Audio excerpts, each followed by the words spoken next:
Assalamualaikum warahmatullahi wabarakatuh. Innal hamdalillah nahmaduhu wa nasta'inuhu wa nastaghfiruh wa na'udzubillahi min syururi anfusina wa min sayyiati a'malina may yahdihillahu fala mudhillalah wa may yudlil fala hadiyalah. Asyhadu an la ilaha illallah wa asyhadu anna Muhammadan abduhu wa rasuluhu la nabiyya ba'dah. Arsalahu bil huda wa dinil haqqi liyudhhirahu 'ala dini kullihi walau karihal musyrikun. Allahumma shalli wa sallim ala sayyidina Muhammadin wa ala alihi washabbihi ajmain. Amma ba'du fa ya ayyuhal hadirun usikum wa nafsi bi taqwallah faqad fazal muttaqun.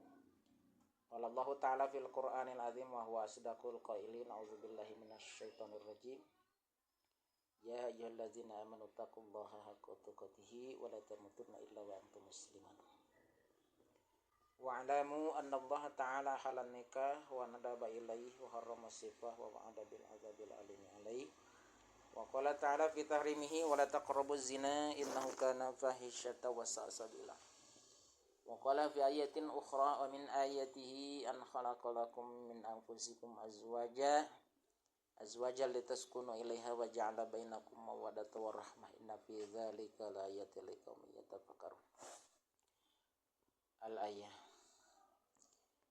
Para calon pengantin yang saya banggakan, alhamdulillah, puji syukur kita panjatkan kehadirat Allah Subhanahu wa taala. Alhamdulillah pada kesempatan siang hari ini kita bisa melaksanakan kegiatan yang rutin dilaksanakan oleh kantor urusan agama Kecamatan Sukanagara, yaitu bimbingan Jatin atau calon pengantin.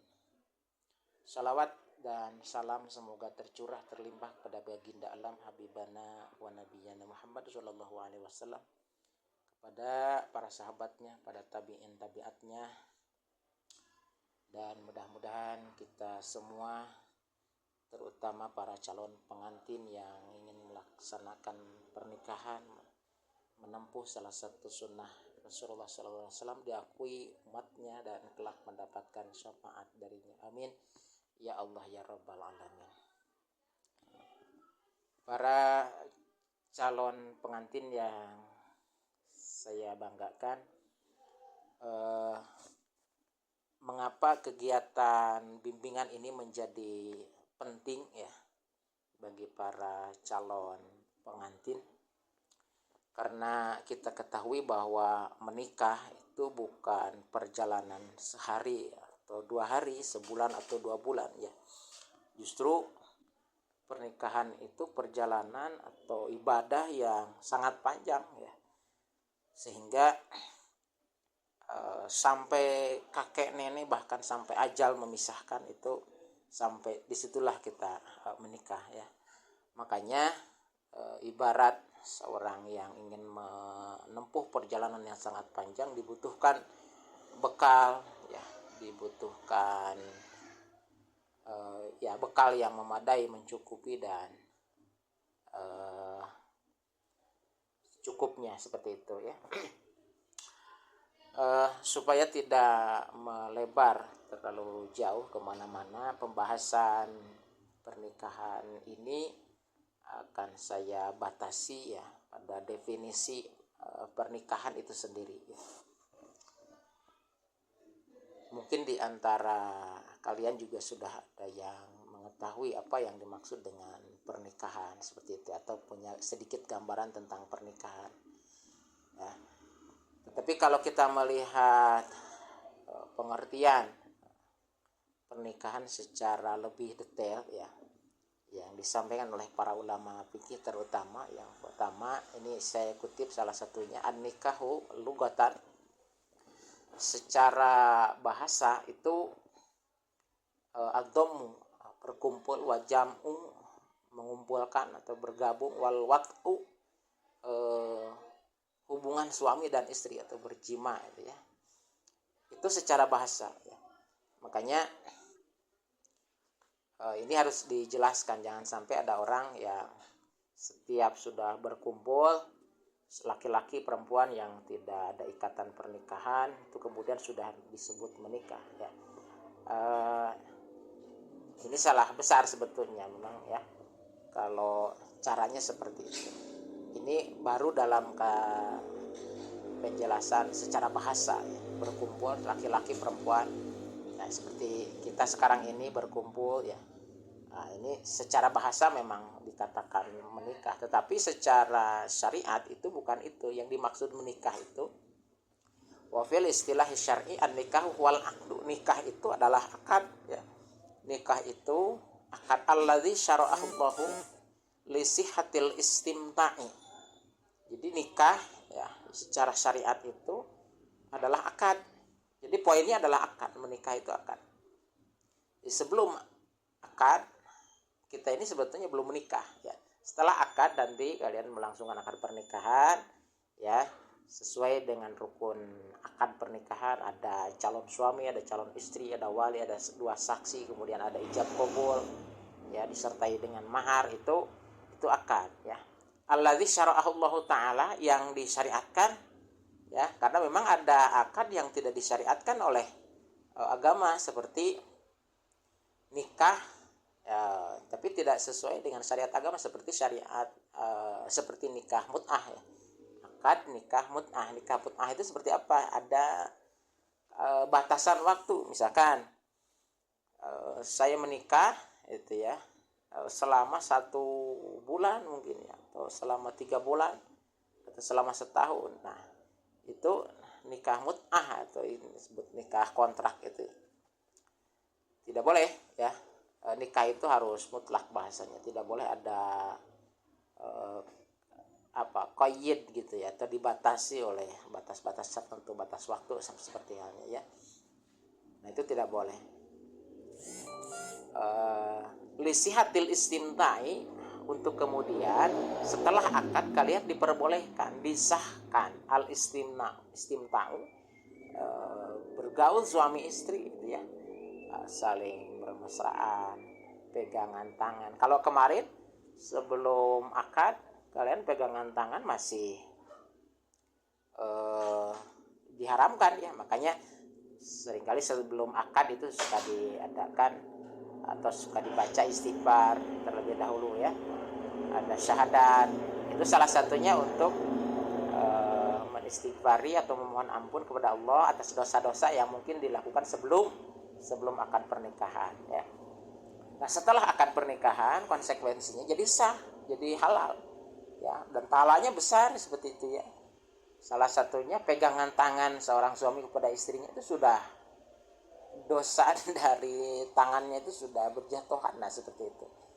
Apalagi sampai berjimanya, sampai mencium dan seterusnya, itu disahkan dan bernilai pahala di sisi Allah. Bagaikan mencium hajar aswad katanya seperti itu ya. Nah, apalagi berjimanya gitu ya, itu bernilai pahala yang besar di sisi Allah. Makanya sebelumnya juga ya, bergaul suami istri supaya diberikan keturunan yang soleh dan juga solehah, juga ada adab-adabnya ya. Jadi tolong nanti setelah kalian sah suami istri bergaul, maka tolong malam pada malam pengantin maka silakan lakukan sholat sunat Lailatul Zafaf, sholat sunat malam pertama, malam pengantin ya. Silakan 2 rakaat laksanakan ya, sholat sunat Lailatul Zafaf rakaataini. Saya menunaikan sholat sunat malam pengantin ya, silakan 2 rakaat laksanakan lillahi ta'ala, oleh suami oleh istri, silakan laksanakan ya. Selain sebagai bentuk rasa syukur kita diberikan pasangan, akan mendapatkan kenikmatan bergaul suami istri setelah itu di malam itu ya, maka silakan laksanakan sunat Lailatul Zafaf ya. Adab-adabnya juga harus diperhatikan supaya lahir nanti keturunan ya soleh ya.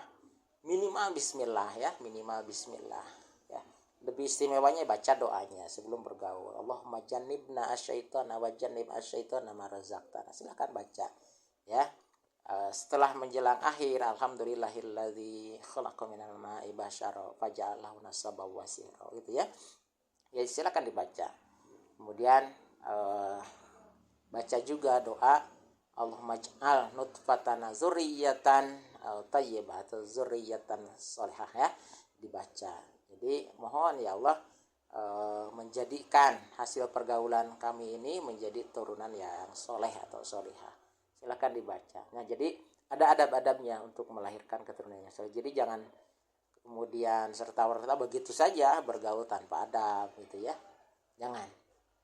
Nah, itu setelah akad jadi halal. Wajima'ul jinsa ini bergaul suami dan istri, laki-laki dan perempuan, goir mahromain, yang tidak ada hubungan mahram antara ini dua laki-laki dan perempuan ini yang tidak ada hubungan mahram. Kalau yang ada hubungan mahram mungkin dulu pernah satu susu waktu kecilnya, ini nggak boleh, nanti jadi saudara sesusu, ya boleh ya. Tapi kalau tidak ada ya silahkan kalian menikah, nanti bergaul layaknya suami istri dengan adab-adabnya juga tolong dipenuhi.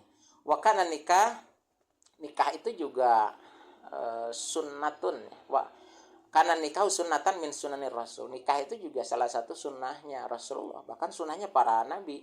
Nabi Adam dulu menikah, Nabi Yusuf ya kan menikah, Nabi Sulaiman menikah, Nabi Ibrahim juga menikah. Semuanya para nabi menikah ya. Sampai Rasulullah ya. Nah, ini menikah juga menjadi salah satu sunnah Rasulullah, perjalanan para nabi, sehingga kata Rasulullah, "Faman raghiba an sunnati falaysa minni," orang yang tidak mau menikah bukan golonganku ya.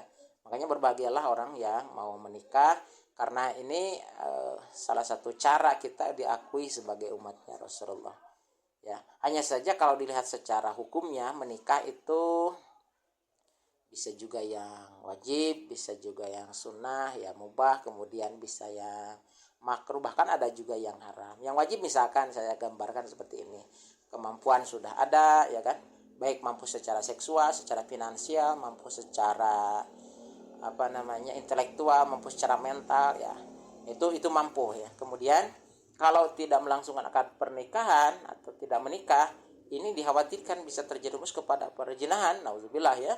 Maka bisa jadi menikah itu menjadi wajib bagi dirinya ya. Sunnahnya betul perjalanan Rasulullah, tetapi hukumnya melihat kondisinya orang-orang yang akan melaksanakannya, bisa jadi menjadi wajib atau bisa juga menjadi haram kalau niatnya sudah tidak baik. Misalkan ini mah menikah teh untuk balas dendam saja, untuk menyakiti mantan dan seterusnya, itu niatnya sudah tidak bagus, maka nikah yang seperti itu bisa jadi menikah yang haram.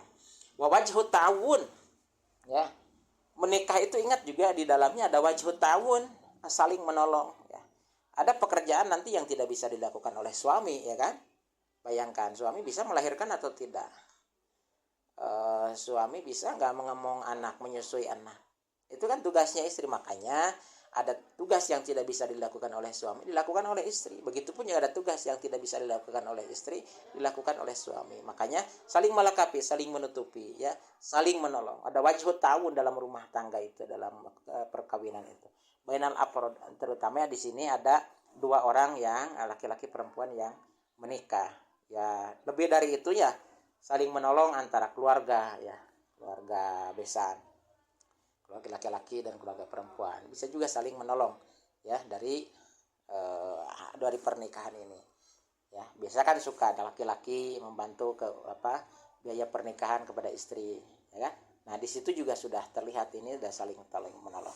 Libinail usroh, membangun keluarga ya. Diharapkan dari pernikahan ini terbangun keluarga selama terpenuhi ya unsur-unsur dalam membangun keluarga, harmonis itu ya, saling menghormati, saling menjaga perasaan ya kan, saling menolong. Insya Allah pernikahan itu akan mudah, akan bahagia kalau memang dilakukan seperti wali bakoin nasal. Nah, ingat juga bahwa menikah juga salah satunya untuk melahirkan keturunan. Kita nanti kalau sudah kakek nenek ya kan, kita punya turunan ya, kita harapkan keturunan yang soleh.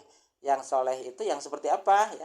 Taat pada Allah, taat pada orang tua ya kan, baik, yang santun, yang sopan, dengan cara tadi ya, ikhtiarnya berjimanya, sejak berjima juga harus baik, adabnya harus terpenuhi supaya lahir keturunan yang soleh ya. Insya Allah keturunan yang soleh itu mendidiknya juga mudah gitu ya.